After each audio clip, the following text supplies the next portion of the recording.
the song's called "Come Hold My Hands," and like that's what she said to me that night when I was brought to see her. It was my last time seeing her. And that's what she said to me. And I like there's certain things in your life you don't forget, and that's one of them. Absolutely. Yeah, that's what she said to me. I can still see it. I can still see the whole image in my head of her, like with her hand out.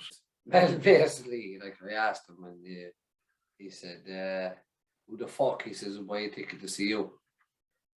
And wasn't really happy about it. Like, and I would have just said, "You know what?" I said to myself, I could do this and do this and do this, but you know what? I'm going to use my brain not to bite at your games, and I'll prove to you who will be buying tickets to see me. And to this day, every time, like I said this loads of times before, like that, every time I write a song, like I just think of him, like, you know, and I just say, "Oh, there's another one for you, know, pal." And when I submitted this song, somebody on the organising committee of this concert was a clergyman, and he told the guys editing it that there's no way on earth that song has been played at the concert. I went into a room with Paddy Hill for about 5 hours. There was so much emotion in the room. There was sadness, there was laughter, there was anger, there was hurt. It was just unbelievable to sit there in front of him and listen to the story.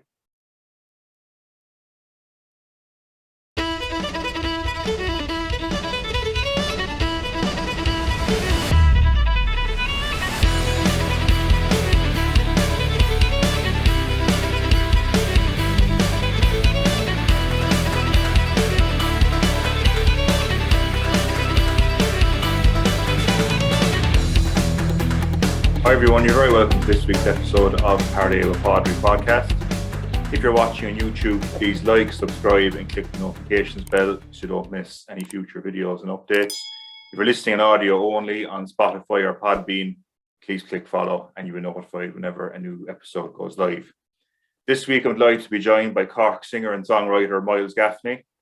He's crossed the river on a Friday evening there, rush hour traffic, so it's great to see you, Myles. Thanks a million for coming over. Welcome. Happy New Year to you. Same too, but I got a history lesson in the way over. You're one on Google Maps. So I learned all about Connolly and Pierce and Clark, Plunkett. I typed in the wrong airport. So I was actually in Connolly Place. Oh yeah. So I was. So then I came all the way around and look, I'm here now anyway. You're here now anyway. I took off my bulletproof vest at the door. Very good. No, you're I suppose renowned for being from the Northside, but you're greeted with tea and snacks on the south side as well here today. So we have them here, yeah. No, I'm first following in the south side too. That's only odd about the band. I mean, that song I wrote, the Northside Till I Die, that's just about me. I suppose if I was born across the road here, I'd probably be south side Till I Die. Do you know what I mean? It's just a working class anthem. That song. Yeah, and we'll be a few bars of it there later on as well. Give that a go. So before we get stuck into the interview, I'll just do the usual cheers and good health. I said I'd give you the big mug there because your vocal cords will be under more pressure than me. I gave you the cloth mug. So cheers and good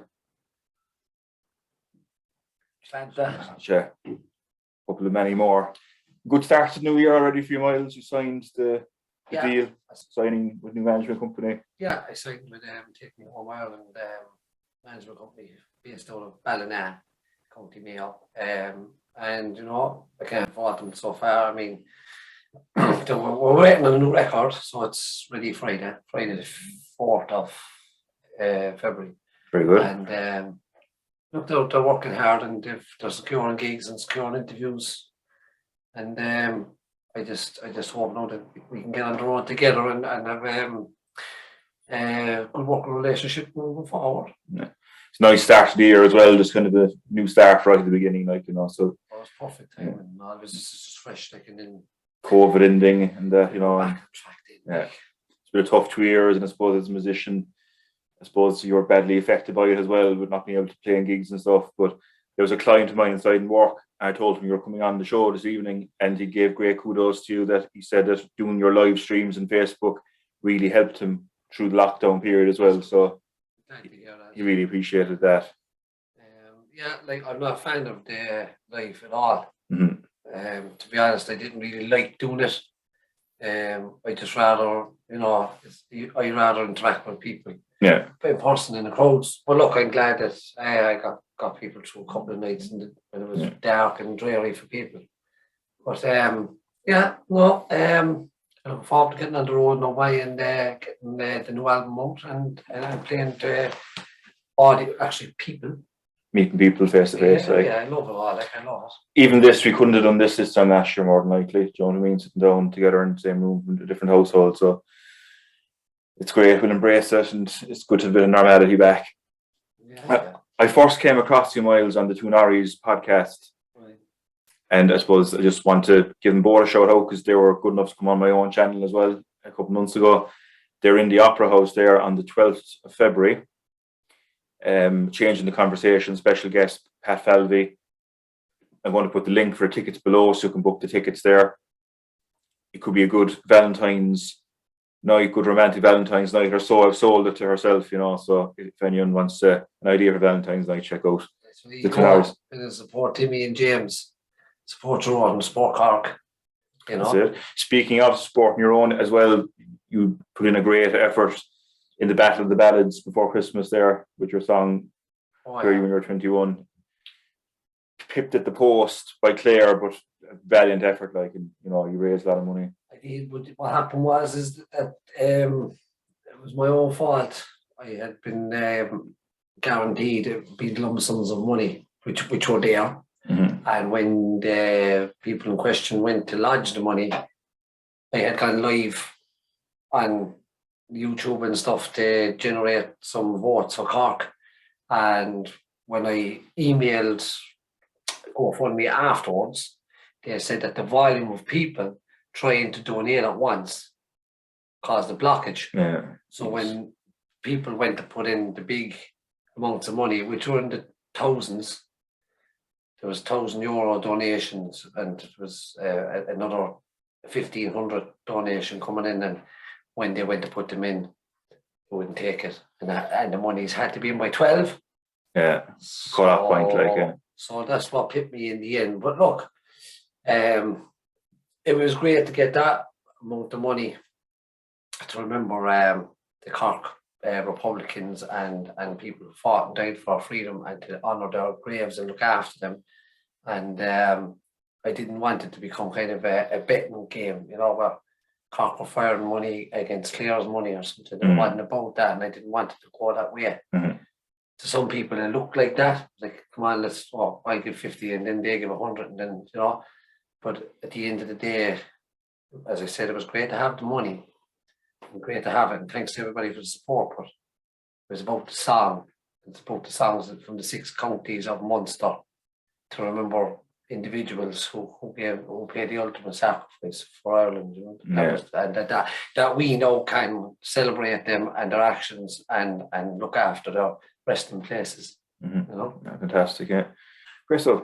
So I might just go back to the start, Myles. Can you maybe give kind of an idea of your background, what it was like growing up for you in Cork? I love Cork. So growing up for me, I grew up in St. Mary's Road and Redemption Road, so the two of them run into each other.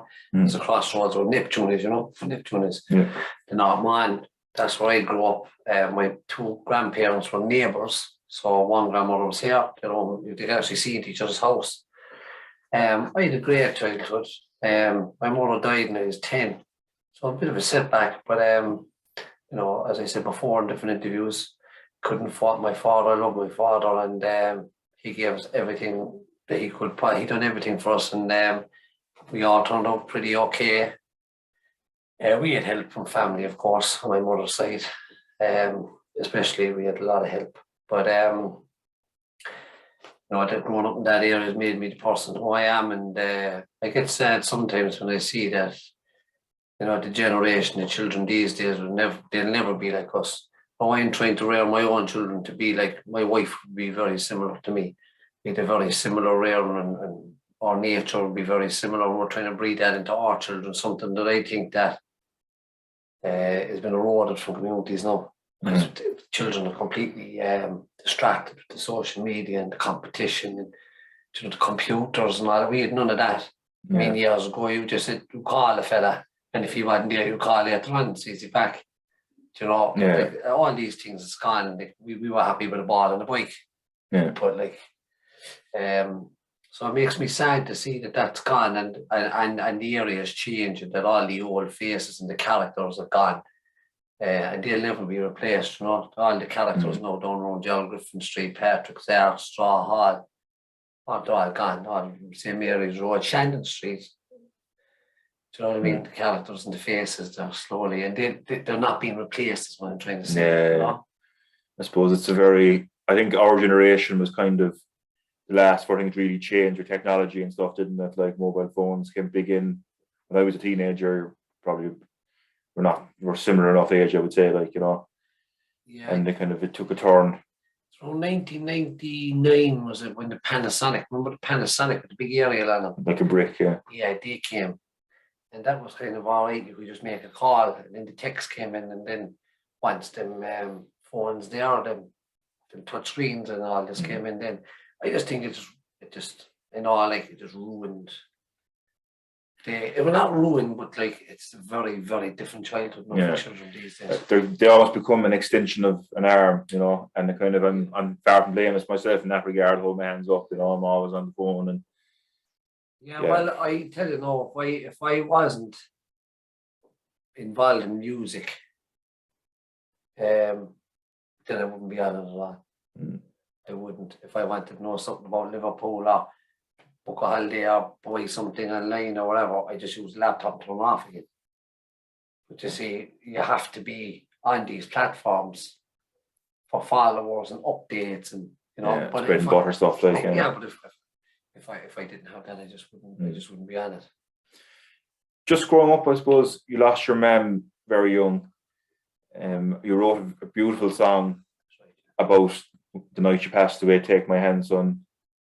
Yeah. And it was the songs we're going to actually play later on are kind of more geared to, I suppose, Irish history and maybe kind of Irish sports people and that in Liverpool. But that is a beautiful song, Myles, and it was. I'm going to put the link to that below there to your own YouTube channel, and the link you want to give a subscription to Myles as well for free and check out his music. I'm going to put the link to his website as well.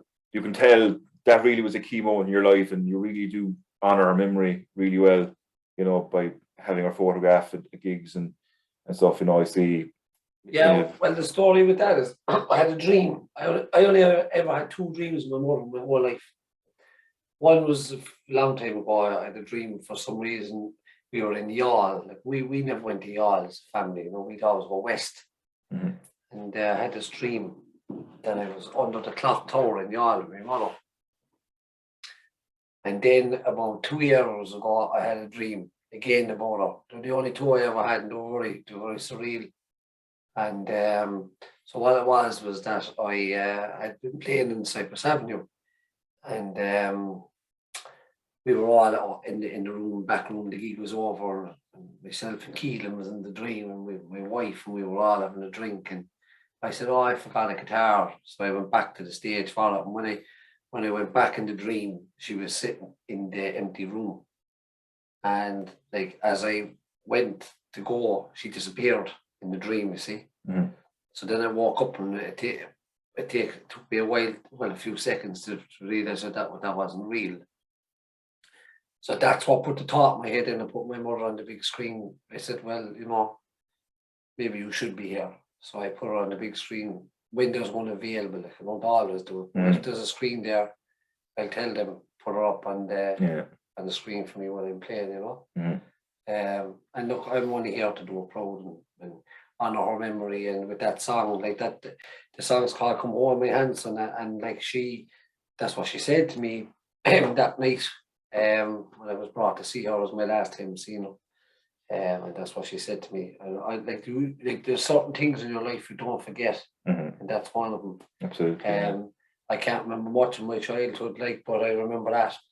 I remember my childhood, but I don't remember much of my childhood with my mother. So it's too young. Yeah. It's nearly 30 years ago now. Yeah. And yeah, that's what she said to me. I can still see it. I can still see the whole image in my head of her, like with her hand out. I see it. I can even remember the people that were in the house. I remember the people that were in the room. But that was the last time I saw my mother live. That would have been about 10:30, 11 on the 6th of May, 1984, and on the 7th of May, at about 3:15 on a Saturday, my father came up to my auntie's house to tell me that she was gone. So that's why I got that song. And I wrote that song when I was about 14 or 15, but like it changed it. See, I was kind of always kind of, like we were always trying to be hard boys growing up. Do you know what I mean? We were all trying to be tough boys. And to me, letting the hard boys know that you were playing music, you might be classed with a softy, bit of a soft artistic side, like and wow, look at him with his guitar. What are you doing? Or something. Do you know what I mean? It wasn't kind of accepted, like to be. So, we always kept it quiet, and then like when it came to the stage, like I didn't really care what anyone thought. I was just when you mature, I suppose. Yeah. And then I took it back out and I rewrote it properly to the version we have now, like, We should be very proud of you, Myles Wade, the man you've become, and you can see the resemblance between you and her as well in the photograph, everything. So, fair play. And as you said, you mentioned before as well, you are quite religious, and you have the goal of meeting her in the future, like. Well, I wouldn't be a Bible basher by no means, but like I say prayers, and I thank God for everything I have in my life. I'm very lucky, the children are healthy. I have a beautiful wife, we're happy, we have a home, I have a good career, full-time job, in on-post state job, and luckily for me, people like the music that I create, and they like to see me perform, and they're willing to pay to see me playing. Although like we all love, of course we do, we all are getting a bit of financial gain as well. Like, but for me, don't get me wrong, I love being rewarded for what I do. Yeah. But like the love of carrying on a tradition. I actually saw a man speaking about me recently, and he said, was it Myles Gaffney? He said is the greatest living songwriter in Ireland at this very present time, and I was taken back by it. So I didn't even know this person. And they said that about me, It's a nice endorsement to get. Like, I just go out on the stage, and for me to carry on the tradition of writing Irish ballads, capturing our moments in Ireland and time, and putting it into songs, and our great people. We have great people in Ireland, and carrying on the old ballads then. Songs like The Green Fields of France and The Town I Love So Well, that were written many years ago. I love going out and see the people unite in the audience and singing along to the songs. That's what it's all about. Like. There must be some buzz as well. The songs we're going to ask you to sing now in a while are all songs you wrote yourself. I suppose to see the reaction to people singing a song that you wrote with your own hands, like, must be a brilliant feeling. I love it. I always I sing with my eyes closed, like, I'd be concentrating. But like, sometimes when you just give them a quick open and look down, and there's a couple of hundred there, and you can spot the lips moving in the crowd. That's a really good feeling. Yeah. And, people might. Who do you like now music? I was always a big fan of the Pogues and that like that. So what would you be like now if you were here one evening and a number came up on your phone, and you were saying like, who's that? And it was Shane McGowan saying, like, would you be like, oh my God, Shane McGowan rang me? Well, that's what happened with me and Christy Moore. Like I'm singing Christy Moore songs before I could talk. Yeah. This dude, I could sing that song back to back when I was like 3 or 4. Yeah. And like a couple of months ago, out of the blue, the phone was ringing, the children were fighting, they were doing their homework, we were just after our dinner. And I was like, who's calling me? And I answered it, and it was Christy Moore. acknowledging me and endorsing me and praising me. What a feeling that must have been. And it took me a while to sink in. To be honest, I didn't even sleep well that night afterwards because I was lying there in shock, saying like, did Christy Moore, my idol, my music idol, and Keane is my sporting idol, but like, he just rang me. I must be doing something. Yeah, right. You absolutely are. Yeah. Just maybe go back to how your music career began. We'll say, how did you get into music initially? There was music in my house. My dad, big music fan. My dad could go from listening to the Furies, to the Eagles, to Fleetwood Mac, to Elton John, to the ELO. It was just a massive array of different genres of music. Eclectic mix, one might say. And I used to have this. Remember the old tape Walkman? Yeah. Big red one. And I had Queen's greatest hits in it then. And we had Queen live at Wembley. But I started playing music as a drummer. I got lessons in drum music, and I done it through Trinity College in London, reading music. And I stopped after grade 3. There were 7 grades because I got fed up of it, and I wanted to play guitar then. So then I got a guitar, and then there's me and a few lads on the road. Kieran Manning, who was Manning Brothers Band, right? Be Jerry's son. Ian Reardon, fantastic guitar player.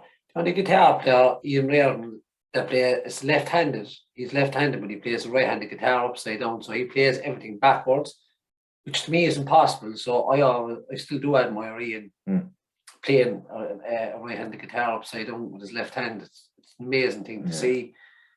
We used to have a jam, young fellas, and after that, then I kind of realised that I had a gift. I got taught 3 or 4 chords by Trevor St. Ledger. Trevor's a well-known musician as well, played in a lot of bands, Fifth Avenue and a lot of bands. And after that, then I realised I could teach myself. So all the wind instruments that I could play after that, and string instruments, I just basically done it off ear, Brilliant. I never was really taught it, really. I was taught how to read music and write music. But after that, it was just show me how to do that and just show me once and then I'll have it. It's a gift from God. Yeah, absolutely. Yeah. My dad is actually a musician as well, in accordion, and he had a similar learning style as well, learning it by ear, so I've major respect for anyone that can pick it up that way. Like a lot of the Gaffneys, like from Sligo, because we're not Cork people at all. Like my grandfather was the only man from the Gaffney family that ended up in Cork. My grandmother, Sheila, say hello to my nan. She's flying it. She's 91. But he moved here because he worked for McAlpine in England for 55 years as a foreman with McAlpine. Do the song with McAlpine Fusiliers. That's who he worked for. So during the war, after my grandmother moved here. And some of the Gaffneys now, John Gaffney there, Balladrine, and they were all musicians, a lot of them. And my granddaddy O'Neill, he's from down Pierce Road here. He was playing, he was like playing the squeeze box, I remember him playing the old box down in the house by the fire. So so there was a bit of music in the family, but like not my own household. Or my dad's brothers now, or my mother's brothers and sisters did. None of them played instruments, So do you know, going through your teenage years now, we'll say, did you find it difficult without your mum? Kind of, I think you were saying before that Sinn Féin actually played a big role in keeping you on the straight and narrow when you were a teenager. Do you want to maybe tell us a bit about that? Well, like I used to pretend that my aunt was my mother, because when I was younger, you'd be in school and you'd be just trying to fit in with the rest of the lads and they'd be talking about their mother, I was kind of hurt by it, and so we pretended my aunt was my mother. One of my aunts, actually, Teresa, she really looks like my mother, so I was trying to bluff that one. For sure, I was being a child, you know what I mean? I was like 10 or 11. Of course I did, all through my life. So there's not a day I wouldn't think about what it would be like, with her grandkids and, just things in general. But yeah, so I suppose I became a rebel. My old man and Literally. my old man and a granduncle of mine there, Mick, used to call me the border rabbit instead of the border fox. I was a child, right? And because I used to be mad up to that. And You're less violent though. and when I was a child, Yeah. I sing all the rebel songs, I did all the wolf tones and all that. And then but when I started learning, we had a teacher in school called Mr. Moriarty, and he was a history teacher. And when he brought me in first year, I'd say we were in secondary school about 3 weeks. He brought us to the Capitol Cinema to see Michael Collins. I was hooked, intrigued, rapt. Please how do I get involved in this? Where do I start? That's so coincidental you said that, because watching Michael Collins' movie was a big turning point for me as well. When it was on Christmas Day there, when I was about 12, and I was pure fascination with Irish history. My granddad was alive during the War of Independence and, the Civil War and that, and I became a history junkie there for a good few years and big nationalist and like that as well. So that's a good one out. We share that. Yeah, and there was 2 lads who went to school or came from big Republican families. And their uncles would have been in prison. And I knew them in primary school, but I didn't know this until we kind of matured a little bit more in secondary school. So they just taught me that the Sinn Féin existed in Cork. At the time, I suppose, again, 12, 13, I probably thought it only existed in the 6 counties. You're still learning, you're still raw, and this whole imagery of being an Irish rebel and all this it's like a fantasy that you think about as a teenager, how you're going to become one of them. Mm-hmm. And I suppose as 13 or 14, I started frequenting the Sinn Féin office, and I tried to join then, but they were all laughing at me actually.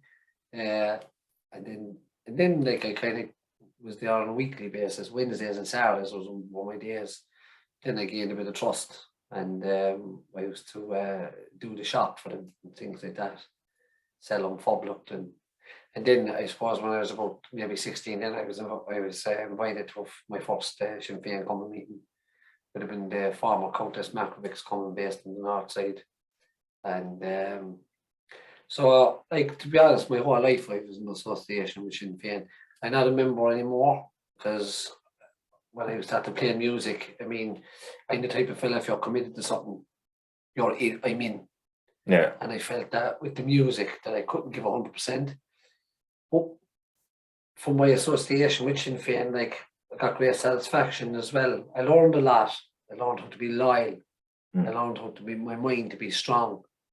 I learned how to be disciplined. There was great honour among the men that I knew that time. But my probably greatest achievement with Sinn Féin would have been my involvement in the foundation of the McCarthy McSweeney Republican Flute Band.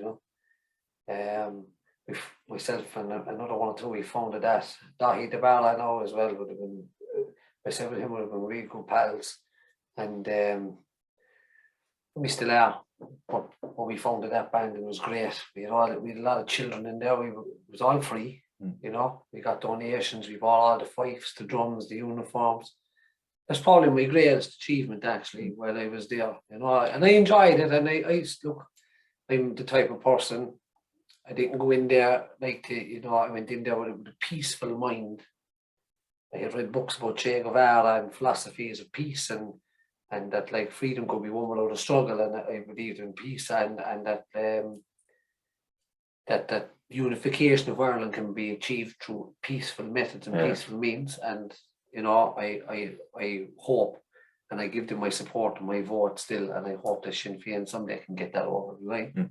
I remember you were saying you loved history in school as well, like myself, and you were saying for the special topic for your leaving start, you did Roger Casement and Bannistrand, how the rifles were brought. That's it, yeah. And it reminded me, I did history for leaving start as well, and my special topic was Michael Collins' death, accident or murder, which was a a very interesting one as well. But looking back on it, there's no excuse for failing even start history anyway, because you get 20% handed to you straight away before you win the door with a special topic. But I remember, now we're talking about Sinn Féin. It was Sinn Féin centenary year, the year I did my Leaving Cert in 2005. And I was definite that Sinn Féin was coming up. You know, that was coming up and that was it. Like, that boxed off and would focus more time on the other sections. Go into the exam anyway, and the question was, evaluate the role of Arthur Griffith, who founded Sinn Féin, like, you know, contemporary Irish history. So my essay kind of went something along the lines of Arthur Griffith founded Sinn Féin, and Sinn Féin did this and Sinn Féin did that for the rest of it, you know. But all that. I was intrigued by that. Yeah. Even the image of Arthur Griffith, what he looked like. Yeah. What did he think? That's what the way I was like. What did this man think? You know. And down through the years, I've met relations and cousins and of all these people. And when I got into the music, then like my travels have taken me all over Ireland and the UK and Scotland, Wales. You'll be like, wow, you'll be introduced to somebody and he's related to him and the stories that I gathered. One of them could just say one thing. And then I'd clock that and I'd say that's going into a song when I get the chance, you know. So you went to the Northman secondary school. You had a good experience overall there, would you say? Yeah, I had Mr. Moynihan there, Mickey Moynihan. He put actually, I can contact him now on Facebook. We sent a few messages back and forth now over the last year or two, but he played a huge part in my music career. Like I told him that he did, like he taught me a method of writing long essays, but how to impact an essay with very little wording, but the words you use make the impact, and don't put in like any unnecessary stuff just to make it look good. Like you could have 3 strong paragraphs are better than 8 mediocre ones with all rubbish inside it. You know, repetition and so like dates, times, people, places, all relevant stuff. Anything relevant, don't bother with that. Just throw it to one side. And it was arrows he used to use, right? So he'd get an event and he'd whatever it was, say whatever we were learning about, say, I don't know, it could be just saying the Reformation, Martin Luther, Reformation, Germany, boom, boom, boom. And you put all the arrows joining the words, keywords, and that's how that method, like, is how I do a song. So if I showed you a song I was writing now, you'd see all the arrows still connecting the words. And then what I do is then I draw lines. So a word with A-N-D or I-N-G, you'd match to all those because that's a rhyming pattern. That's to this day. Like, so school was grand. Don Cronin, the teacher who after I left school, I used to go on tours with Don. He'd book a tour and we'd head off with a group. Monica Foley was another teacher who taught me English. So she was important as well because she would have taught me the understanding of books and the secret messages within poetry. Remember one poem there was The Greengrocer, I think it was a Seamus Heaney wrote that poem with the hidden message in it. If you were to read it, it looks, but it's actually about the troubles. There's hidden messages within the wording of it. So she would have taught me all that. So I hide messages in my songs as well, and hoping that some fella would break it down and figure out what I meant. Good. Another man who also went to the Northman is a man who you wrote a song about, and he's been on the podcast well recently, Teddy McCarthy, dual All-Ireland winner of Cork, 1990. I was on the phone to him there during the week. I told him you're coming on. He was delighted to hear you're coming on for a chat. He loved to hear that you'll be singing his song. You want to give us a bar of it? Right, here we go now. Teddy McCarthy, Teddy boy, right? Teddy boy grew up in hard times, always the talk of the sidelines. Born with a God-given gift to play GAA championship and up to school and then Northman, vouched by Shawnee Farrell, with Donald O'Grady and Marty Murphy. He'd captain and he'd win the Dr. Hardy Cup. From Glenmire, him O'Killy stars, in Teddy McCarthy, Cork's jewel star. In hurling and in football, he made history. In the All-Ireland final, 1990. In the same year, to be admired, he lifted Liam McCarthy into Sam Maguire. Always the apple of his mother's eye. Cork's jewel rebel, Teddy boy. As a young boy, he could challenge men. In '84, faced emigration. But Beamish and Crawford answered Teddy's woes because the rebel county needed Teddy at home. With Tim Osmond and Derek Cashman, Jimmy Barry Murphy, Billy Morgan, representing the red and white, they played GA pitches worldwide. In attack, midfield and fullback, leaping out of the skin was Teddy Mack. In hurling and in football, he made history. In the All-Ireland finals of 1990. In the same year, it's to be admired, he lifted Liam McCarthy into Sam Maguire.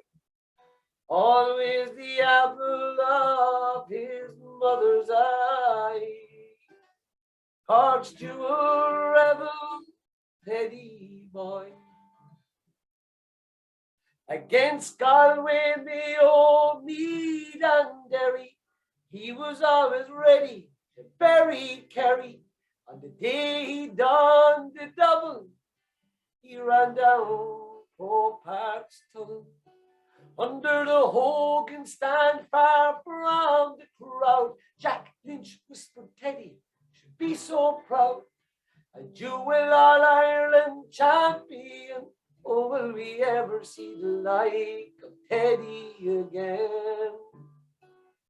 Thank Mickey Barry and his humble roots for buying Teddy Mack his first pair of boots. In hurling and in football, he made history. In the All-Ireland finals of 1990.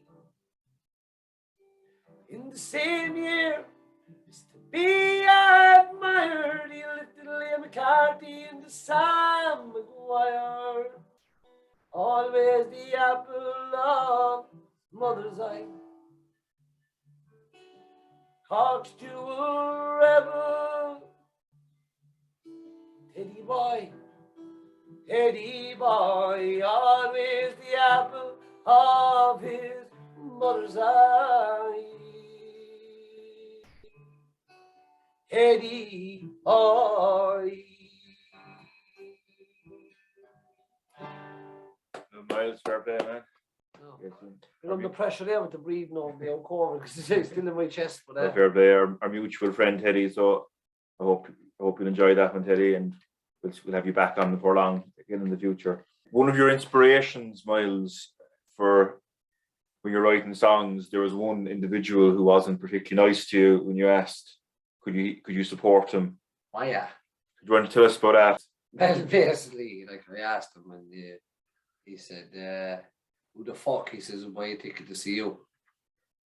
And wasn't really happy about it because, to me, I'd be a lot more streetwise, and I'd buy and sell him. Like, and I was looking at him saying, like, to me, he's only an innocent old fella. Like, and I would have just said, "You know what?" I said to myself, I could do this and do this and do this, but you know what? I'm going to use my brain not to bite at your games, and I'll prove to you who will be buying tickets to see me. And to this day, every time, like I said this loads of times before, like that, every time I write a song, like I just think of him, like, you know, and I just say, oh, there's another one for you, know, pal. And, I love that as well. I would have been people that would have been nice to me either at times growing up, so it's nice to prove people wrong at times, you know. But I could have dealt with him if I wanted to right there and then, but like I didn't. Yeah. But I think what really was made that disrespectful was that he was on the phone to someone at the time. Oh, that's right, yeah. He says, this fella here, Myles Gaffney, he says, do you know that Langer? He says, do you know that Langer, Myles Gaffney? He said, he's up here, he said, and he's asking me, could you play a gig before me? He says, and he said, who the fuck? He says, buy tickets to see you. But look, it happened anyway. The people that buy the tickets. Yeah, and I have a feeling you've outlived him anyway. You know, he wouldn't hold my coat. No, like I mean, look, I at the time I had 3 songs. There's a few other things that would have drove me on. There was another time there was a fella in my ear in a pub, like comparing me to somebody else. Oh, you'll never be as good as him. He wrote 98 songs, and I said to him, "Well, I left to write 99." And I did. Like that's another thing. So like it's what keeps me going. Yeah. I'm glad it happened because I don't know would I have same hunger pursued it with such dedication and such hunger, and you know I'm just constant looking for material. Mm-hmm. You know, it could be anything, like, and I'd pick up on it, like, you know. Yeah. No, that's brilliant, and look, it's great to prove people wrong as well. And you know, you mentioned your idol is Roy Keane. I suppose he liked to do that as well himself in his day, like, you know. Do you want me to tell us this connection with you and Roy Keane, maybe? I'll go back to when my mother died. Like, so my mother died in May. That September, Liverpool were playing Man United in Old Trafford, and he brought myself, my father, my 2 cousins, and their father Dennis over to the game. Like he looked after all the business. That was wonderful night. And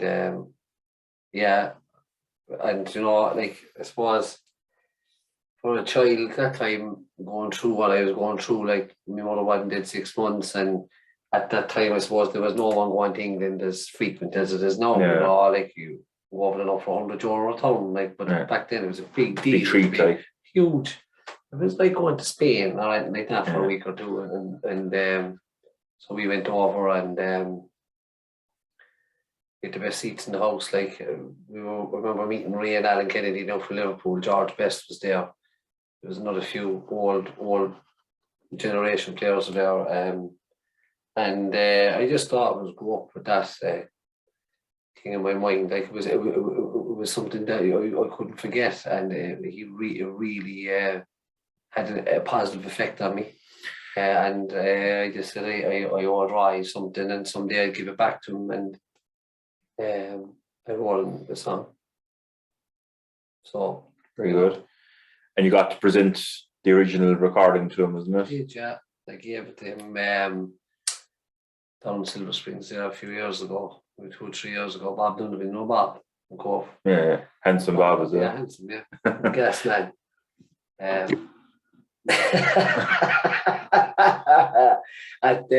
You won't mind me saying this, like Bob's a hard man. Like we were down at the 100 greatest Cork sporting people, and there was a chap, I don't know what his name is anyway. Bob was nudging me, and he says to me, "Mio," he says, "weren't you engaged to her over there one time?" And man said, "I wasn't." He said, "You were engaged to her." And Bobby said, "Me?" He said, I was engaged more times than Telecom here. I tell you no, the tears will do my face down at Bobby's cool as a breeze. But Bob arranged that meeting. And then last Tuesday 2 weeks ago, didn't I get the virus, right? No, I was actually out of quarantine on the Wednesday. But Roy, I was asked to go in and sing for Roy. But sure I couldn't, like. Even though I was probably all right at that time, I still didn't want to take the chance. All respect for Roy, and you know, he'd be with his mum and stuff. I know that. So just out of respect and keep his people safe. Yeah, I opted out. I drove down there. It was gas. I was sitting outside Cork Penny Dinners in my car with the window down this much, and Roy Keane was on the footpath, but he had a mask on him, so everybody was walking past him because nobody knew who he was. Yeah. But I could tell by, you could tell by his figure that it was him, like, so I waited in the car, and Katrina from Cork Penny Dinners, Katrina told me, she came back to the car and she handed in a Celtic jersey signed by Roy. He says, to Myles, thanks for the song, best wishes, Roy Keane. So she's going to have to be framed during the week. Very good. You met him on stage another night as well, didn't you? Yeah, that was the one Bob organised. That was in Silver Street. That was a Q&A. And he was impressed with the song, was he? Did he analyse it? Well, I never released a song without with people's knowledge. From Roy Keane to Joe Duffy to Oisin McConville to Paddy Hill, Jerry Kelly, it doesn't matter.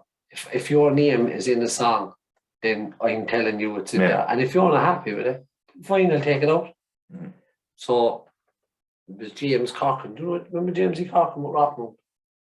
I don't, to be honest. James was staunch Rockmount man. James passed away a few years ago. James took the song off me originally down on Redemption Road outside my father's, and he gave it to somebody related to Roy, who played it to Roy over the phone or through Zoom or whatever, or Skype. And he gave the go ahead, so it was fairly quick. Like, it was all done in like an hour. He gave the go ahead, and it threw out in the radios and that. Like Neil Prindle actually gave me my first. Well, Keith Cunningham, KC, he played a snippet of it, so he was forced to play anything belonged to Myles Gaffney, but Neil Prendeville was the man who actually played my music in full from start to finish. So, and always great support for me. I'd always give Neil first crack at the whip if you want it or not. Like, if he wants it, he can have it, and if he doesn't, then I'd always first give him first play, like if he wants it, What did Roy think of the song? There's a very good. You were saying there's a good photograph of you laughing together on stage when you're presenting it to him.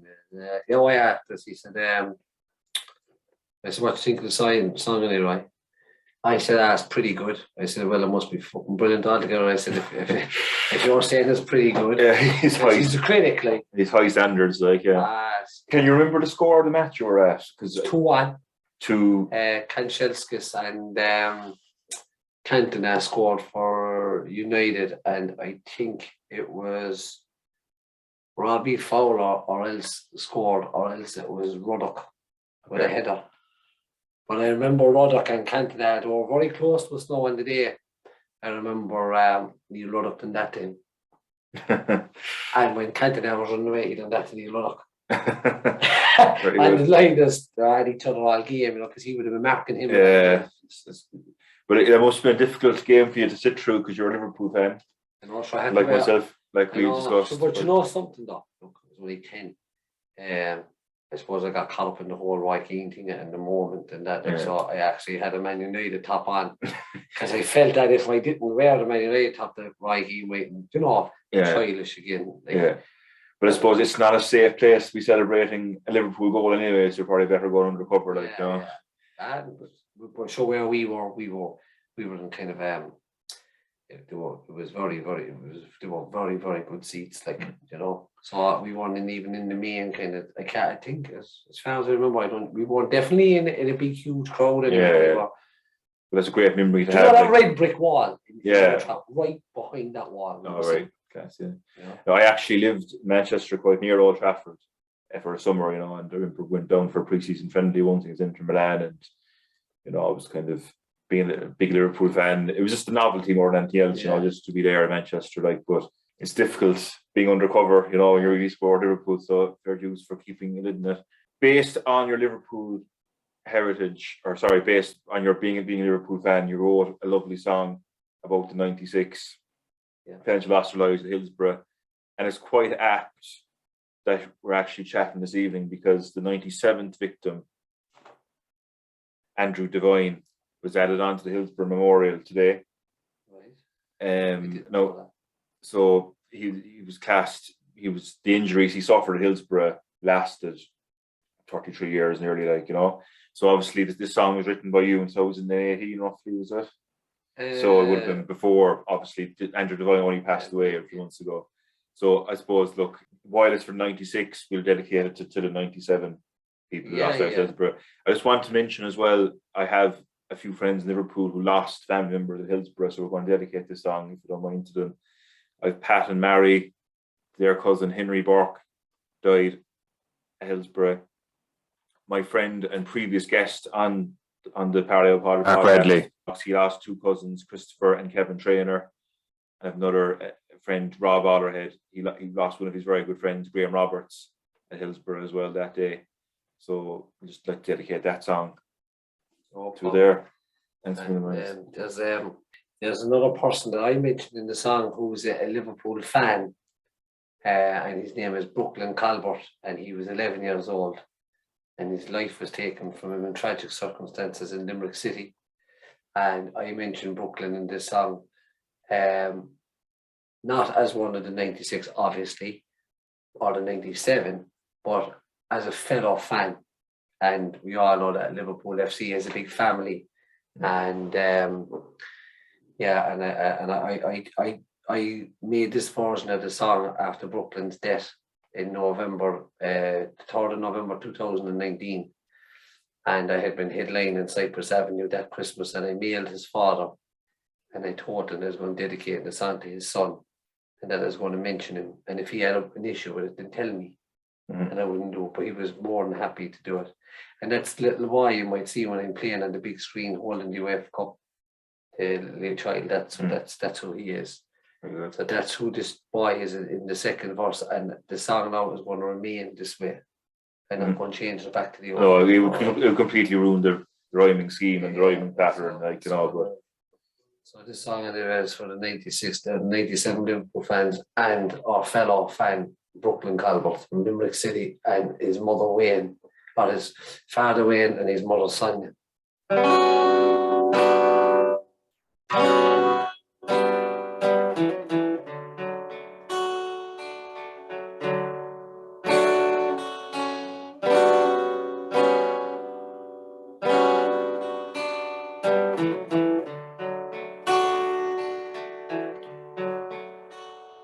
If you ever go to Anfield, stand at Shankly's gates, there's a monument there with 96 names who at Hillsborough met their fate. An FA Cup game against Forest, support the mighty Reds. And when the final whistle blew that day, 96 fans, they would be dead. From the ages of 67 right down to the age of 10, there were 96 fans who'd never see Liverpool play again. For tragedy struck on April 15th, 1989.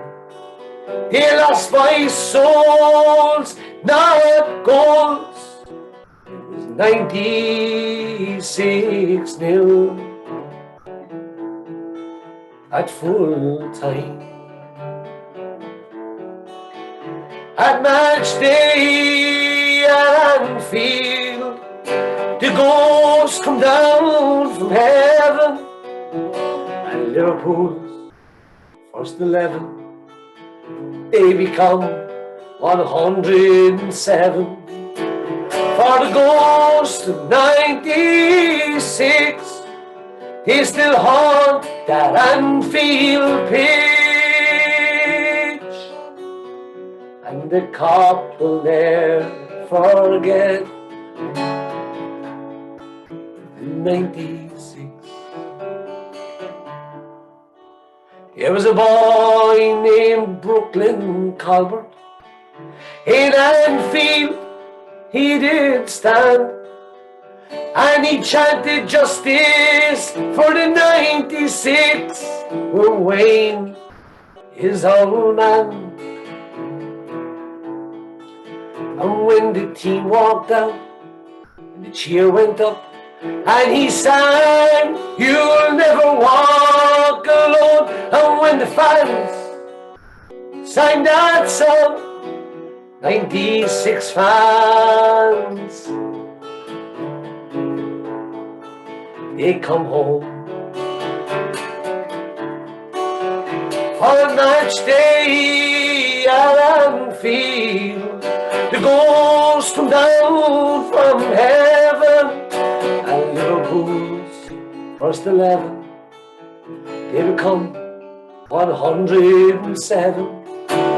For the goals 96, they will haunt that Anfield pitch, and the Cork will never forget 96.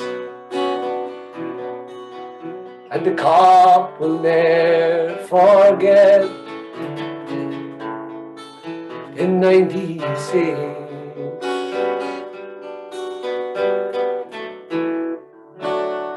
That's beautiful, Myles. Very poignant. Fair play to you. I remember the video you put out on YouTube of that song. It was, you just uploaded it the night before the second leg against Roma in the semi-final in 2018, and you dedicated it to Sean Cox, I suppose, who had the first leg. And I meant that whole story meant a lot to me myself, because I was actually in that spot 20 minutes before it happened, approximately, at Anfield. So I went up to the tribute game from the following year, above in the Aviva. So, you know, and you. Oh yeah, we did as well, yeah. Yeah, which is we were up on it, yeah. I think you're similar to Luke Kelly in ways, Myles, the way that you kind of write songs about social issues and kind of like social commentary sometimes, or linked to history, you know, which is great. And I think another example of that working class hero kind of line with Luke Kelly is the song you wrote for the fallen mothers, Joan McDermott, who lost her baby in the mother and baby scheme. And I mean lost as in, I suppose it was sold from her. Playing that song hasn't gone down the best in certain situations. One, maybe give us an example of what happened. Well, it was nominated for a Grammy Award. So I mean, very what could you say, small-minded minority in Ireland, of course, that still believed this didn't happen. You know, but what happened was I was asked to put 5 songs together for a St. Patrick's Day lockdown concert, and I did. And when I submitted this song, somebody on the organising committee of this concert was a clergyman, and he told the guys editing it that there's no way on earth that guy that song has been played at the concert. And look, I know the guy that was editing this, his ear wasn't him. He told him then, if he felt that strongly about it, he should have asked him for my phone number and told me his reason why he was taking it, or why he didn't want it in there, and I would have given him my version back. But again, ran away and left it up to the guy who was only handed the job of editing it to tell me. Like, I knew the score. I said to him, don't worry about it, you know. It was amazing. I remember you said at the time, you know, and it's a very relevant point, like that. Amazing the power they still have, like, you know. I knew writing this. I knew when I wrote it that it was going to be a big song for me. You know, it's one of the songs that Christian Moore pointed out to me as well. Like that he had listened to it and he knew about it. And Joan herself, like she said to me, in the name of God, she said, "Who's going to listen to that?" Like, I said, "Look, we'll write it anyway and see what happens."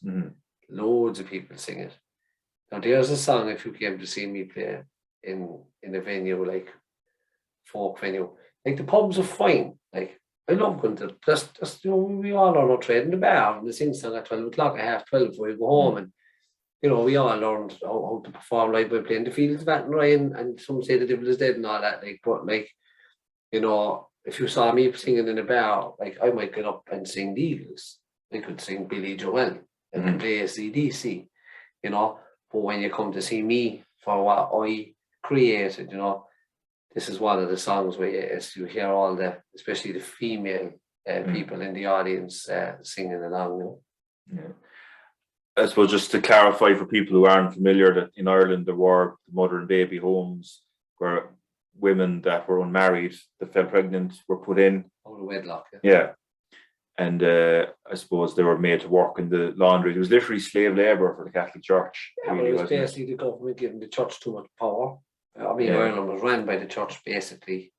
Yeah. Should never have happened. So basically what they done was they sold children. There was other things. Look, we have to be careful what we say here, but look, the proof is there that children were sold and and this wasn't the dark ages. Like the last laundry, I believe, closed in Ireland in the mid-90s. Like. Yeah, I know where it is. Yeah. It's not too far from here at all. Yeah. Like I know of someone who worked in a scheme in Bessborough, and he said it was very uncomfortable working there. Like he just felt a presence. Yeah. Working there, like, and as in the line of the song, the stench of evil still seeps from the walls. Yeah.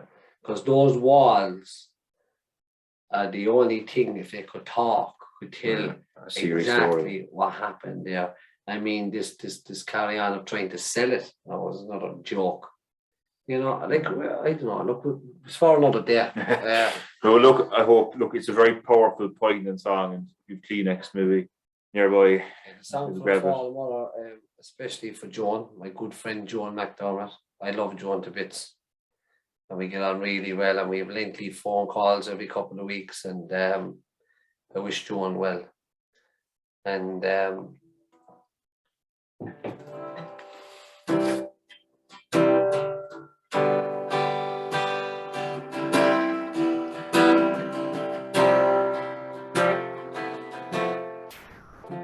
the moment they slammed the door upon my admission, my dignity, identity, they stole my only possessions. In their eyes burned Satan's flame. You're to shame, you've yourself to blame, and Mother Superior deemed from the frame, as they christen me my fictitious name. Welcome to your hell on earth, for the fallen mothers of the church. Well, you're nothing, you're only dirt, and we'll sell your baby when you give birth. So I beg Jesus and Mary, would you help me keep my baby? Can I have him back if I keep going to mass? Isn't this what you told me? As I scrubbed down on my hands and knees, and you stripped my flesh with your rosary beads, in the blind eyes of the power to be. What a price to pay for a pregnancy.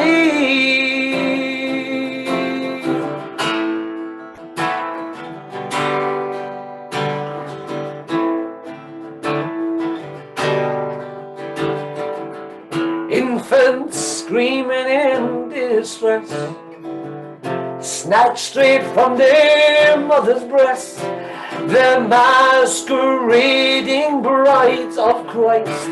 On their newborn wrists they slapped the price. Some little angels, they weren't saved. Their mothers were kept as slaves, and nobody knows their names. They're buried in shallow graves, suffer in silence, not even a whisper. Never forget your demonic sisters. Always remember you're the sinner as you cut the grass on your paper scissors. pray, Jesus and Mary, would you let me keep my baby? Can I have him back if I keep going to mass? Isn't this what you told me as I scrubbed down on my hands and knees, and you stripped my flesh with your rosary beads? The blind eye of the powers to be, what a price to pay for a pregnancy.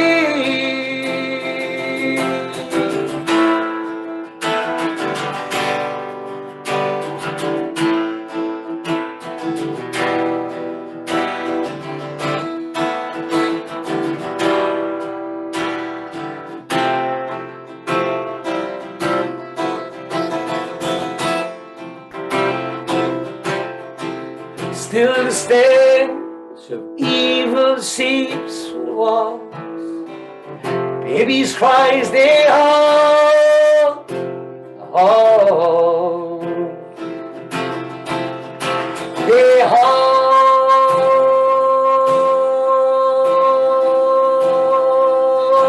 the halls.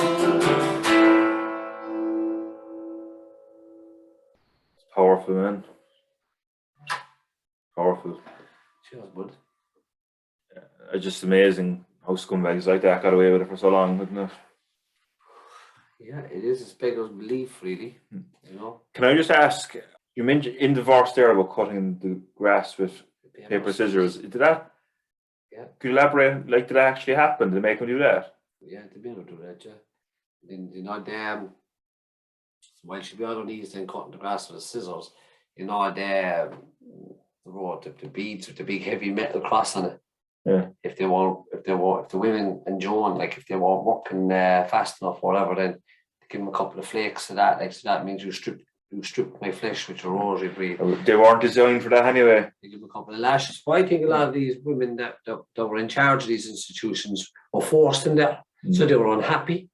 And they were frustrated. They were frustrated. So taking the anger out on these misfortunes, and it just I don't know, man. It's just horrible a mess. And but fair play to you for having, you know, the balls to stand up and write a song about that. You know, it would have been very easy to play the politically correct. Yeah, well, if everyone tonight are walking down Clark's Road here, then I'll walk up it. So what everyone else is doing, I'm doing the opposite. Yeah. Do you know what I mean?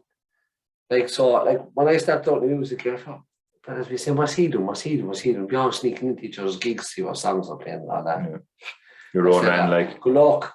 And I cut my own, I cut everyone out of my circle, and I got my own crew and my own circle.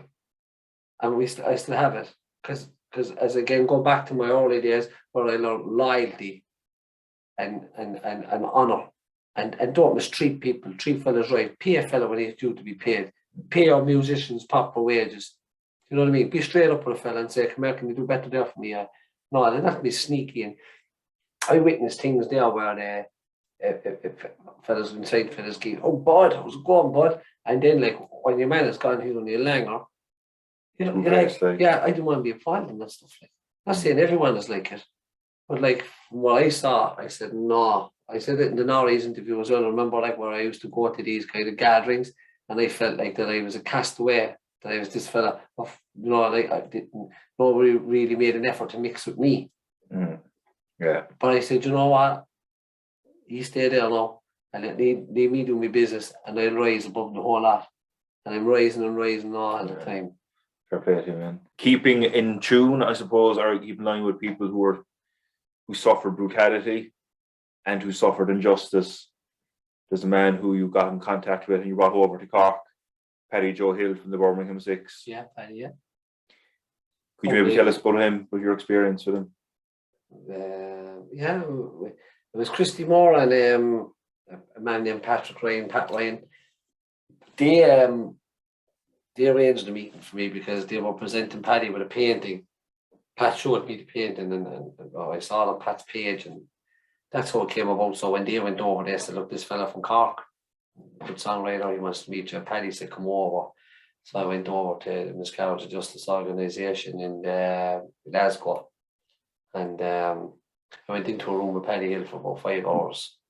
Myself, Paddy, and a cousin of mine, who was my chauffeur from Glasgow, doesn't want his name mentioned. So, so we sat in the room with Paddy. Unbelievable. There was so much emotion in the room. There was sadness, there was laughter, there was anger, there was hurt. It was just unbelievable to sit there in front of him and listen to the story. Oh, I was taking notes and I was saying, Paddy, you might say that again for me. You know, I was trying to get a proper song out of it. But what was done to that man was horrific. I mean, like, this is basically it. Like, he was an Irish man who was going back to Belfast on a boat to a funeral, and just because some British police officer decided, you know what, you could be the man who set off the Birmingham bomb. Yeah, scapegoat, like. So basically, any Paddy will do. Just get him, and just because he had been using matches and playing cards, the what's the nitro, was it? Yeah. That was on his hands, and that's why I convicted him. Like, and he was nowhere near. 4 bombings of Birmingham. Oh. Along with the other 5. So how could he be? He was on a train to go to get the ferry back to Belfast, you know. Steve Wright was a recent guest in the podcast there. He wrote a good number of books about the Crays brothers, and he actually met Paddy Joe Hill. He was saying goodbye to Reggie Cray when he got released. But Paddy was friends with the Crays. Yeah, that's what I mean. Like, guys, he was there. He met him there one day. I think he was just being released, and he shook Reggie's hand and wished him well. Yeah, Paddy, the Crays were an ally to Paddy. Like, I won't, Paddy taught me things in confidence, but all I can say here is that, like, Paddy Hill and the Crays were good friends, and what's safe to say is that the Crays looked out for Paddy Hill. Like. The Crays actually looked out for Irishmen in English prisons at that time, because it was such a tense time in Britain, and the hatred towards the Irish. Not all. I mean, you know what I mean. But there was tensions there. Yeah. I believe that the Crays were very, very good, and I heard that from guys who, like Paddy, who spent time in English prisons in a very hostile environment, and that the Crays put a stop to a lot of the beatings and a lot of the things that were going on. You know, they were Irish, you see. The Crays were Irish. Yeah. The next song is going to be a treat for me, because I haven't actually heard this song with Paddy Joe Hill. I couldn't find it on YouTube. It's on the new album. Yeah, which will be launched hopefully before long. We finished on Friday. We're hoping to have we're trying to secure a venue at the moment. You probably saw the phone flashing there. Yeah. That's the management company ringing me, probably telling me that they secured a venue. Okay, good stuff, yeah. This tells the story of Paddy Hill from start to finish, of how he was convicted of the Birmingham bomb, you know. Very good.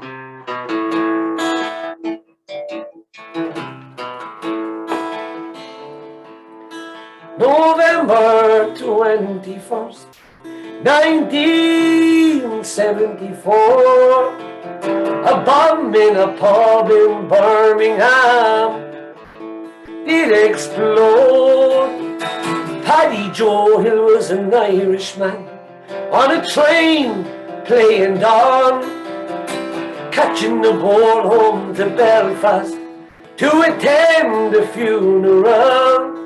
At the Baron de Port, he was having a pint when 2 coppers and a dog came into sight. Would you come down to the station and offer us your statement? As a free man with no hesitation, he walked up the steps of Markham Station. The British government needed someone to blame.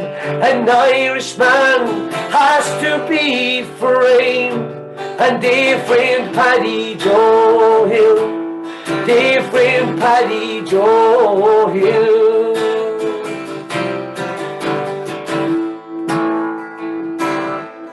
The West Midlands Serious Crime Squad, they would be Paddy's doom, cracking their knuckles before they attacked in the interview room, raining spits and kicks and digs on you murdering Irish fuck pig, topping cigars in his eyes, waterboarding to accept their lies, hulks and dogs to make them bark, his eyes burning in cigar ash, chosen from government's highest chairs. We know you didn't do it, but we don't care. They rammed the gun in his mouth, they rattled it about, pulling the trigger as he spat his teeth out. Your wife and children, they'll get the same. They tortured his brain to sign his name. When they free Paddy Joe Hill, they free Paddy Joe Hill.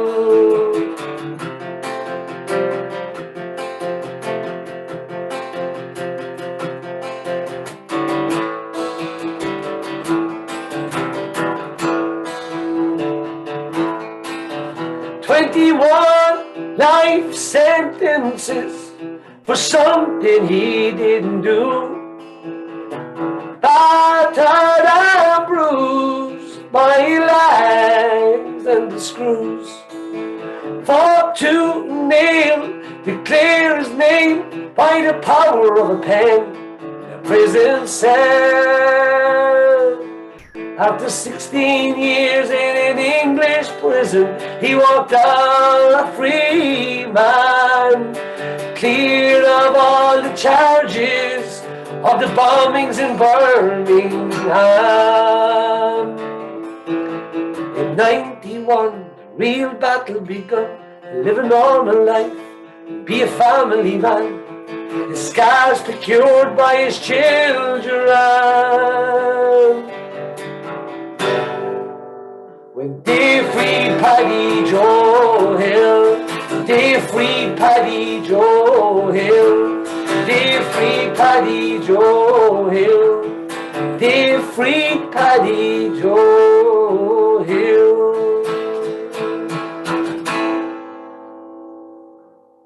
Another powerful song as well, Myles. Yeah, she's the brutality in prison. Yeah, but he taught me like that. Right, so I had him in the back of a car, right? So they told him that like, it was all going to be grand. And so once they got him into the car, then they were bringing him from Markham Station to the serious crime unit for the torture and the waterboarding and all that stuff. But he said that when he was sitting in the car, he was sitting in the middle, and the guy in the passenger seat had pulled out a handgun and just busted all his teeth with the gun, and he had it inside in his mouth. And he said, two guys on each side of him were holding him, and your man was pulling the trigger, but like he had not, like Paddy didn't know that there was nothing in it, you know. But he was saying, you know, you murdering Irish fuck pig.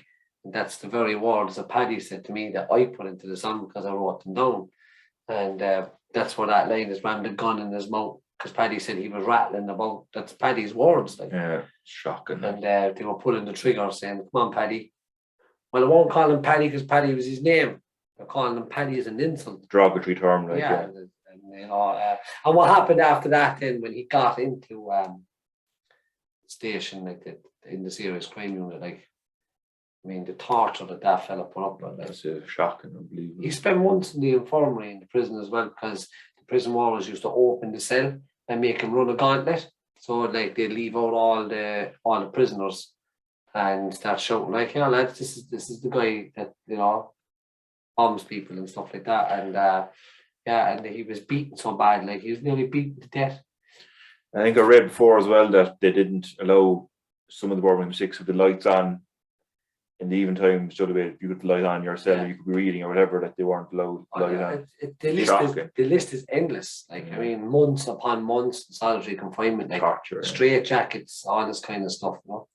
We've gone deep tonight, I suppose, with kind of emotional songs, with Song for the Fallen Mothers, Paddy Hill, the 96 fans at Hillsborough. We'll end it on a positive note. I will end it on your trademark song, Northside. Will be like, maybe tell us a bit of background of why you decided to write that, or what was the kind of motivation behind it. I wrote that song when my wife was on her head, and I have to give my wife special mention. I don't mention her enough. I kind of keep my family private. Don't post pictures of my kids, right? And as we spoke about earlier on in the interview about the way people are so easily found and stuff. I don't want my child wanting on the road. So I saw somebody who knows me that I don't know, saying that's Myles Gaffney's child or Myles Gaffney's son. You know what I mean? I don't want that. Privacy. I like to keep them all of it. So like the wife is very important, because I can't be here with you tonight. Well, it's my wife, my children. They're our children. And it works both ways, although obviously Grace puts in a bit more work than I do regarding the kids, because, we have good balance. I'm happy to do what I do. I'm happy to work. In a way, I suppose I am a workaholic. Like, I'd admit to that. Like, I don't make any time for television. It's just fun post, my family, and the music. I write music every day of my life. So I just thought I'd give my wife a special mention tonight, because I love her dearly, and I just want to say thanks to her for allowing me to pursue this career, because it's very unsociable, and she's often went to weddings and parties on her own, and she's often sacrificed going to things as well because she had to mind the kids because I'm not there. So Grace deserves a very, very special mention. I rarely mention her in interviews and stuff like that. Again, it's just private. If I'm on a show, I'm talking about me and music. I'm not coming on. Recently, somebody had a few words with me about not mentioning things and so. You're on the spot in these things. Like, you can't think of everything. Of course, yeah. You're trying to concentrate. You're on camera. You've been filmed. You have to watch what you're saying. And my wife was quick enough, and she turned around and she says, "Listen," she said, "do you think that he goes on these shows to give everybody a shout out? Hello to Tom, Dick, and Harry." It's not that way. Like, so she was in my corner that night, because I just stand off and even talk. But so I have to give her a special mention. But she was on her head. We had no small kids that time. Our kids that time would have been about 11 and about 8. So it was okay. Like, there was no problem sending them to nans or anything like that. I went back to a party with a couple of fellas in the Northside, and it was all right. That was the first weekend of that Friday morning where I got my first airplay, so I was kind of celebrating in a way as well, like that I had, that was a big thing for me, like, Absolutely, I wouldn't have been. And we were back in the gaff, as we said. We were back in the gaff, and inside the kitchen, yapping on, everyone's a millionaire, and everyone's telling lies, and you know what I mean? It was all shit talk. And so we were all in there, and the replay of a friend of the show was, it comes on, so like the Red FM, the radio was on in the gaff, and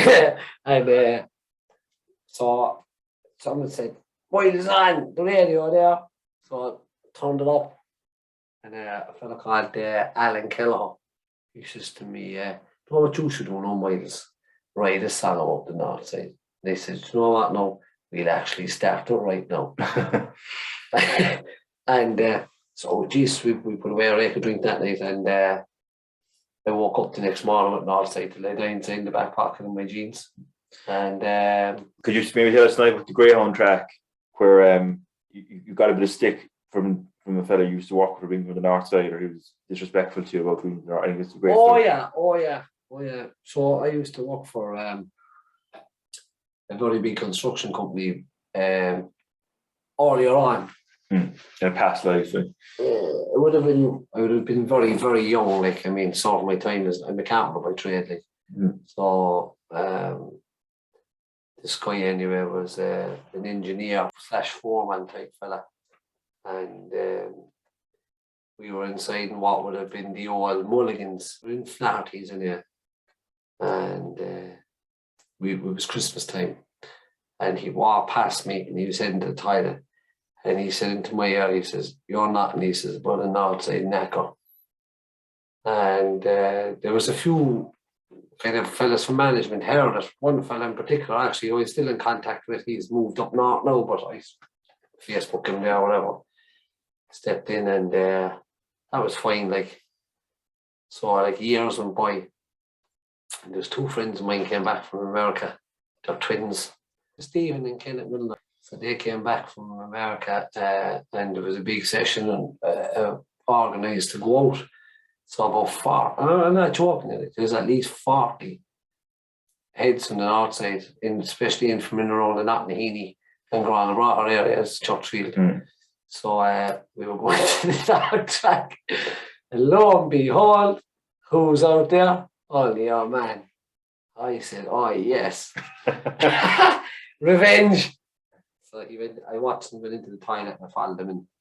And two of us are standing there doing the business anyway, and I said to him, "Do you remember me there?" And he was like, "No." But I think he did. He was afraid to say yeah, because he knew what was coming next. And they said, "Call me an outside knacker now."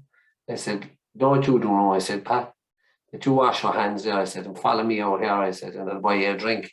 Because I said, "There's about 40 more outside knackers would love to meet you." And when I looked over, they were gone. Faster than the dogs and greyhound track, I'd say, around the bend, like, you know. But that was it. I enjoyed it. I got him back. I waited a long time for that moment. Like, I remember you were saying as well that like people were suggesting you to like change your dress sense and stuff like that and gigs and stuff, you know what I mean? And you know, you embrace being from the north side, you embrace being from a working class community, like you'll never compromise who you are. No. And even tonight, like Fila's meeting Ralph Loren tonight, like like a similar kind of. That's kind of what's that? That's the mod kind of get up, isn't it? It was casuals, casual, yeah. But you know, and that's very admirable as well. Like you know where you're from, you're not going to compromise it for anyone. Like you know, so. No, I mean we are who we are. I don't like an old false fella. Like I wouldn't like no. You know, like I've been approached in the music game. You know, maybe if you wore, you know, dress up like Derby or Gill. Do you know what I mean? Like, say, to impress an American audience or something like that rubbish that be thrown at you. Like, I'm not interested. I am who I am. If you don't like it, drive on somewhere else. If you don't like the music, then don't listen to it. Yeah, simple as that. It's simple as that. You know, I mean, before I have went with Take Me Home Ireland and a PR company in Dublin, like, and I hope the next step will be a label. Like, you must remember, I did all this on my own. Everyone, like, there's like the jealousy and stuff was rife around the place. Like, nobody wants to see if they're doing well, especially from areas where I come from, and you know what I mean. So, like, I would like. My point being is like that. Like, I never changed for nobody. I proved everybody wrong. And I'm going to keep going until I'm at the top. And you can look back and this is it. The man is full of himself. I'm not. I'm telling you, I will not stop until I get where I want it, until I'm satisfied. Yeah. And you're well on the road to that, man, in fairness, you and you have momentum now, as they say, so keep going. But give us a bar Northside till we die. Northside till we die.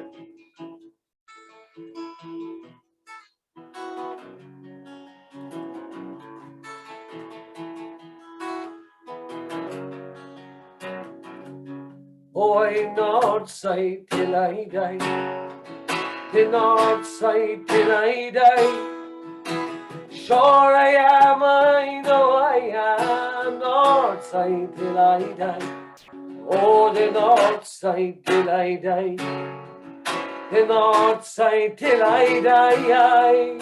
Sure I am, I know I am. Northside till I die. Oh, we have Knocker and Churchfield and Old Blackpool, and up in the north one where I went to school. I grew up on the north side, doing no harm. I was born and raised on Redemption Road. It used to be a farm. Oh, I'm north side till I die. The north side till I die.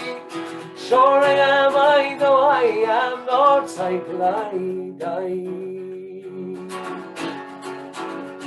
I listen to the stories me nan she would tell, stories about Blarney Street and the jail on Sunday as well, and stories about the North Chapel and the Shandon Bell she'd tell, about Nash's and the Cold K and on Spangle Hill as well. She was Northside till she died, the Northside till she died. Sure she was, I know she was Northside till she died. When I sing the boys of Fairhill, it gives me such a thrill. Stories about the ladies and the boys from Dublin Hill, Diggle and Farranry and Mayfield and Granabrough too. They all make up the North Side, it belongs to me and you. Oh, we're Northside till we die, the Northside till we die. Sure we are, we know we are Northside till we die. The people from the North Side, they watch each other's backs. If you call to a door, you'll be greeted with tea and snacks. And to be called an Orry, it fills my heart with pride.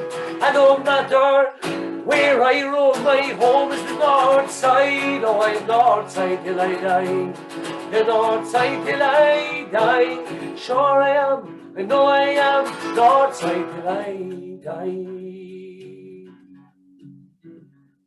If I came from the south side, I don't know how I'd feel. Me granddad came from Pierce Road, his name was Eddie O'Neill. And on my music journey, many men I'd meet. It's out in the south side, I befriended Jackie O'Keefe, and he was Northside till he died, Northside till he died. Sure he was, I know he was, Northside till he died. If there's a Northside up in heaven, I know I'll be the king. And when I walk in the gates of the Northside, I will sing. And all the folks will stand there that I've waited to see. There'll be Cecil and Jossa and Noel Crane, and they are Northside till they die, the Northside till they die. Sure they are, I know they are Northside till they die. No, the Northside till we die, the Northside till we die. Sure we are, we know we are Northside till we die. Fantastic tune. I put that on repeat play on YouTube there over the last couple of weeks. It was great to have it performed live. Oh, well, that was just a bit of an anthem. Look what started off. Started off as just a bit of it, you know. And I sang it one day in the top of Hillsborough, and the reaction from the crowd and all the lads and girls, and I know it's spread into the next generation and another generation. So I have a generation of teenagers following me now from 14 to 18, right? And they're fond of North, especially the Northside young fellas now, they'll be into that. The Southside young fellas then changing the world, and that's grand. And I love all that. Lads walk away. Imitation is the highest form of flattery, like. You know. Walk away, lads. That's what this game is all about. We're writing songs to keep our culture alive. So walk away. I have no problem with people doing that. And the pride of having that played in Crow Park and Mayfield. Oh yeah, Crow Park at the dressing room, such a sacred ground, like, you know. Yeah, well, Mayfield won the All Ireland Junior, was it? It was 1 year. Junior, the All Ireland Junior, yeah. They played it in Crow Park for me, yes. Like, and actually, my wife bought me that book there, The Bloodied Field, about Bloody Sunday in Crow Park, you know. So, like, I have a deep interest in all that anyway. So to have my song played in the dressing room of Crow Park was a big honour. Thanks to all the boys in Mayfield. But I have videos of kids 5, 6, 7 been sent to me singing Northside till we die. It's a great song. It's so catchy, like, and the lyrics are very meaningful as well, in fairness. You said something there a while ago, I suppose, mentioning your wife. I suppose it'd be a good time for me to mention two people. My own mother, I suppose, married to a musician as well. And I suppose, you know yourself doing gigs late night and stuff like that. You probably would have had to sacrifice did similar sacrifices for us when we were growing up, you know. So big shout out. I suppose my dad would appreciate all the help that he got from her as well, because it is vocation being a musician's wife, like, you know. And my own wife as well, Gillian, I suppose, doing the podcast, it can be quite time consuming to say the least at times. So she's always been very supportive, and she put the idea in my head in the first place. So I'd like to thank her as well for that. Things around the topic of thanking our spouses. And you should be, you should take a boy yourself too. Because look at this setup here. Obviously, you invested in studio. You spend time, and you research people. You put time into researching me, and you pick your guests, and you know they come, and you know that's because I came because I believe in your podcast, and I believe you can progress it, and you can build it, and become a big podcast. If you know, and like it works both ways. So you should be dead proud of yourself too. I appreciate that. Thanks. For my wife said to me, "Well, go away, go." And like I said, I'm going out to a chap there. He started a podcast. I said, "I'm going out there," and I said, "I look forward to it. I'm going to go and sit down and have a chat with him for an hour and a half." You know, like so, like you should be dead proud of yourself as well for your own. Like this is an achievement in itself. I mean, you're all about me having balls and going to the places, writing songs. Like it takes balls to do what you are doing too, and to go to the border, and you know, I'd be like, you know, at the start, like you'd be kind of saying, "Well, I bother ringing this fella now because he might tell me where to go." I used to be like that at the start, like, you know, like I remember like Joe Duffy, for argument's sake, right? He said to me one day, like, "You ring me anytime you want, and you have my number, and anything you want from me, you ring me." And like my father used to say, "Will you ring Joe Duffy and tell him that you need this?" Talk to Joe, like. Yeah, but no, this is personal for him. Yeah, I know. And I was like, "Nah, Dad, I'm not ringing him." He was like, "For sure, the man told you." For sure, no, like I texted him yesterday, "Happy birthday." Do you know what I mean? But like, that's brilliant.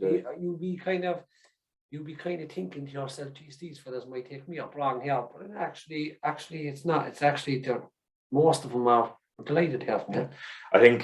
I think that there's a saying, "A dumb priest never got a parish," and I swear by that. Like, if you don't ask, you don't get. And you reach out, you're good enough to get back to me. So and you gave me a gift. There was my gift. Oh yeah, there's a bit of a story here to this. You were above an Armagh recently with Ocean McConville. I was talking to him last night on the phone. That book. He's after giving me a present of this book, so I'm gonna when you put up this podcast now, I'm going to send it on to Oisin McConville. Yeah, I actually like studied Oisin for a while, but what I'm saying is when I got his phone number to ring him, but I was after missing him once or twice, so I thought it was deliberate, which it wasn't at all. Yeah. But I thought it was that he was saying, "No, I'm not answering that."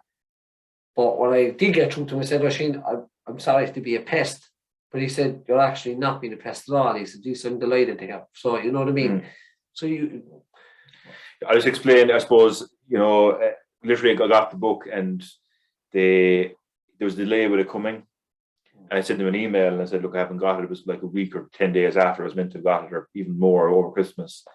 And they issued a replacement, but in like the number 8 bus one time, a car, 2 of them came in at the same time, like, you know, so I had a spare one. So I said, "I know, Steve, you were in touch with Oisin and you spent a bit of time with him. So I hadn't talked to you. That's yours now." It didn't cost me anything, but I'm looking forward to.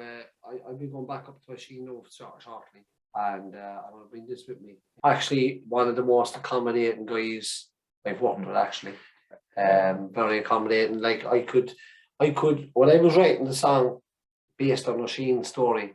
Now, is the song about him, Myles? It's about a 10-year-old Oisin McConville. Okay. And his experiences growing up in Crossmaglen.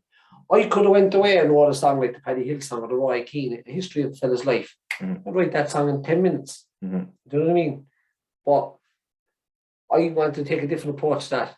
You know what I mean? So I went up and we had a chat and I picked him up on a few things. I was after studying him and I was after reading about him and watching documentaries about him. But I'm looking forward to going back up there, and a very accommodating guy. I could text him at 11:30 at night working on a song on a Saturday night. I've often been texting him at 2 o'clock in the morning because I'd be up all night writing songs, and I'd be kind of trying to get a fact right. And I'd say, Oisín, is this line right? Is that correct?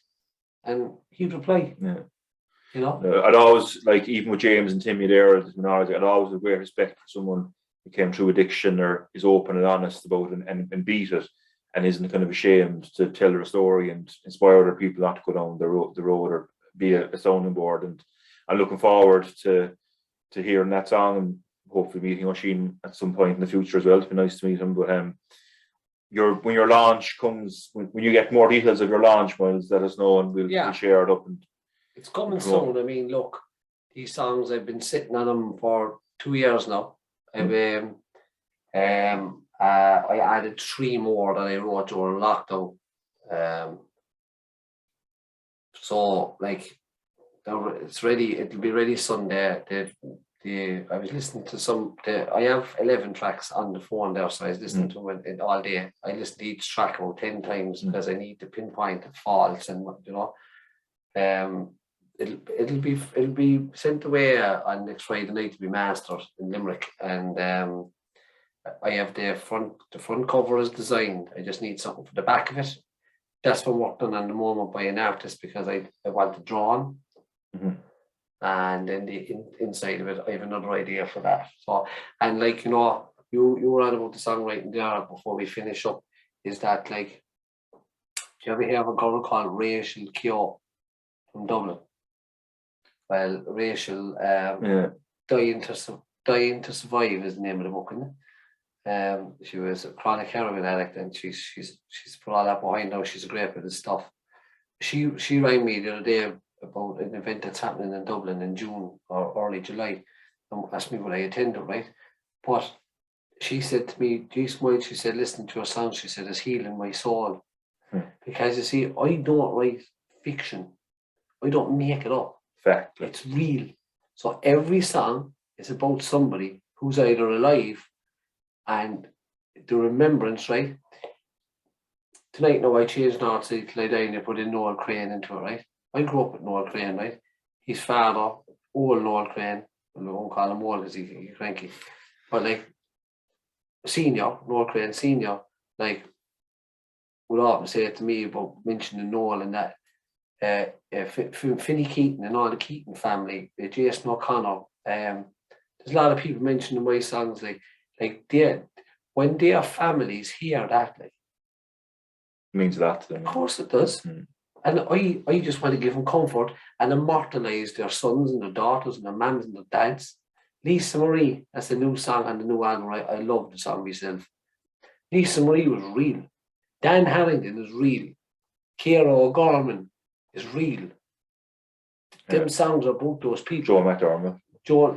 Like it mightn't be Paddy Hill, Roy Keane, Teddy McCarthy, Oisín McConville, all the children that were killed in the Troubles, Sean Foster, my mother, Nelson Mandela, James Connolly.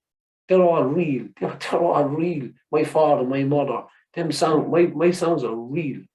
And that's why people can relate to them, because people who listen to songs say, geez, that's me. That's how I feel.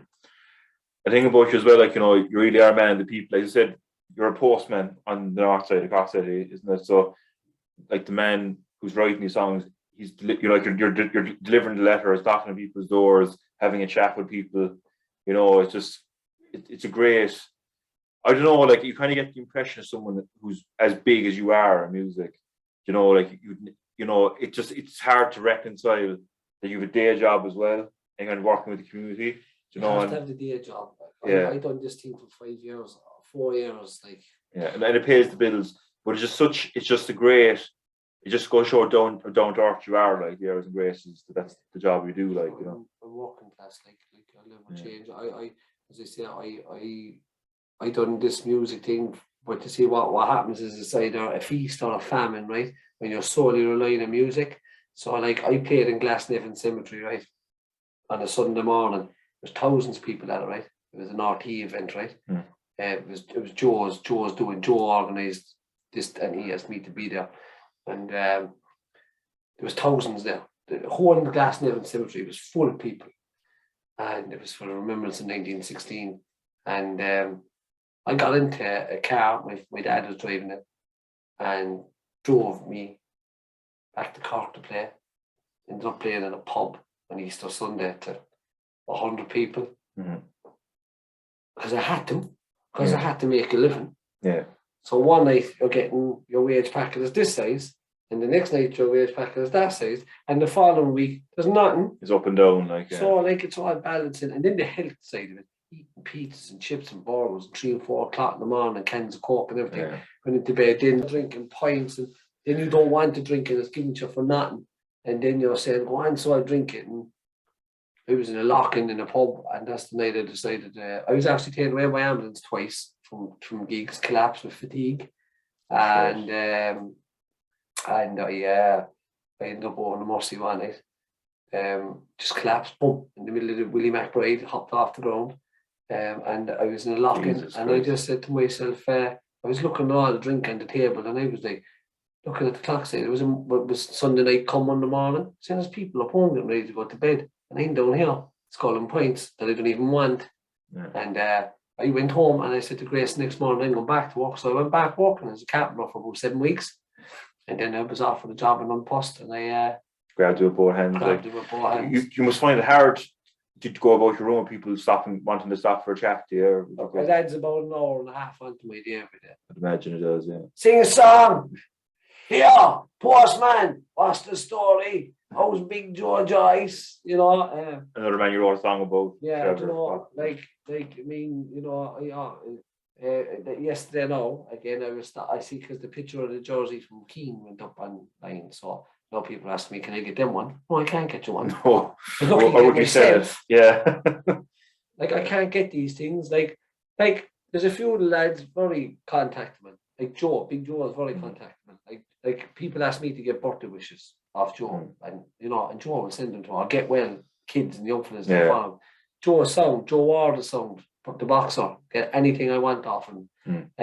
Joe Duffy's sound. Most of them are very, very. But some people must realise I don't have direct contact for a lot of people as well. Like. It's not a personal relationship as well. It's a working relationship. Yeah. You know, don't be ringing them saying you're going for a pint. Yeah. I think another before we go, I think the moment I loved at the end of Two Eyes podcast. It was a moment. It was just serendipity is such a big part of Irish life. But the fact that you were the postman delivered the equipment to Timmy Long's house where they started up the Two Eyes podcast. It does, and you're actually guest yourself on the show sometime later. I loved hearing that. Like, you know, what happened was because we ran out of time. This is the last story, right? What happened was I got a rake of boxes. At the time, I was based in the Churchfield on Post. Now I'm in Little Island on Post, right? But I'm still a postman in the Northside. Yeah. I just work with a different office. So I was saying to myself, beep, beep, beep, beep, scanning all these boxes. Amazon. I was saying, what in the name of God is Timmy Long buying? So that was one day.